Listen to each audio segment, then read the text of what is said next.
Beyaz bayrak havada. Start verildi ve koşu başladı. Koşunun liderliğini ilk 50 metre geçilmeden süratli tempoda 6 numaralı Aydemir aldı. 1400 metre start yerine 2,5 boy farklı önde geçti. İkinciliğe giren 1 numaralı Aydemir Bey koşuyu daha da süratlendirdi. 1200 geçilirken liderlik şimdi ona geçti. 1,5 boyda fark yaptı bu safkan.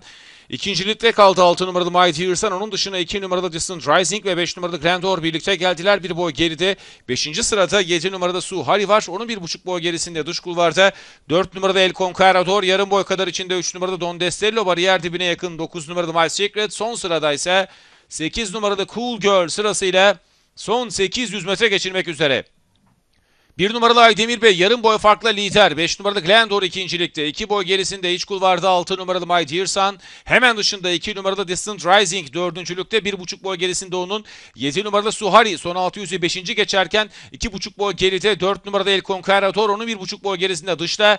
Don Destello içeride My Secret sırasıyla son 400 metre geçildi. Koşunun liderliğini Aydemir Bey'den Glendor almaya çalışırken bariyer dibinden My Dear Son dışarıdan Distant Rising en dış kulvardan Suhari ile ortadan da My Secret atağa kalktılar. Son 200 metre geçirirken 9 numaralı My Secret gelip koşunun liderliğini aldı. Dışarıdan 7 numaralı Suhari'nin onun dışından Don Destello'nun çabaları var. Son %2 boy farkla 9 numaralı My Secret lider ortadan, Suhari dışarıdan. Don Destello geliyor. My Secret kazanıyor Yavuz Sultan Selim koşusunu.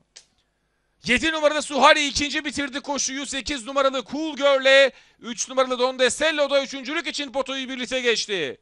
Koşuyu 9 numaralı My Secret Uğur Polat'la kazandı.